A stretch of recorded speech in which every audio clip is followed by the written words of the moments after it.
Alright, now in this example, we are given the following stock table with all the information a stock table would contain, and we are asked, suppose that we bought 500 shares of Goodyear, which is the stock that we're working with, so I'll write that down. We buy 500 shares,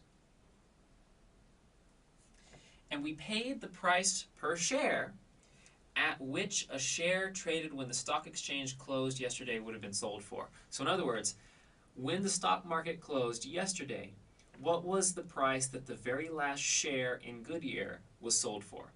Well, that's going to be right here under the close column right here. And so the close, it says 55.5.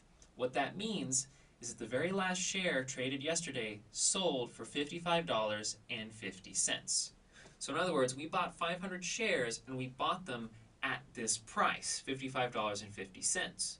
So we have $55.50 per share, and we bought 500 shares. So if I just multiply this, let me throw that in the calculator, 55.50 times 500, that's given me $27,750. Now, however, they weren't asking us how much we spent on these shares, but we do need to know this for what they're about to ask us. They ask if the broker, the person that helped us pick out these stocks to buy, if the broker charges 2.5% of the price paid for all 500 shares, find his commission. Okay? Well, we paid $55.50 for every share. 500 of them gave us $27,750. The broker is charging 2.5%. So, we have to take that percentage, convert it to a decimal. So I'm going to take my decimal point and move 2 hops to the left. This is 0.025. So the broker's commission, you can kind of think of it like broker's tax. It's just like when you buy something at the store and they tax you a certain percentage of that cost, and you have to pay that as well. So to find the broker's commission, I'm going to take how much we spent, $27,750, and multiply that by 0.025.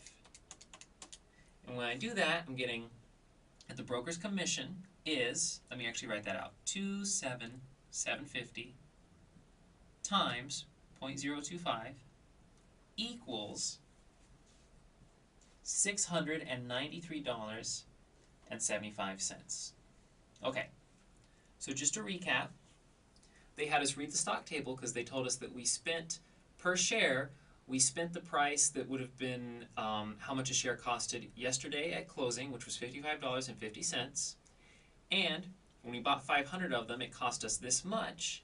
And what they were asking for was if the broker's charging us 2.5% of that, how much does he get paid? And so if we just took that total and multiplied it by 0.025, we get that his commission, or the broker tax, is $693.75. And that is this example.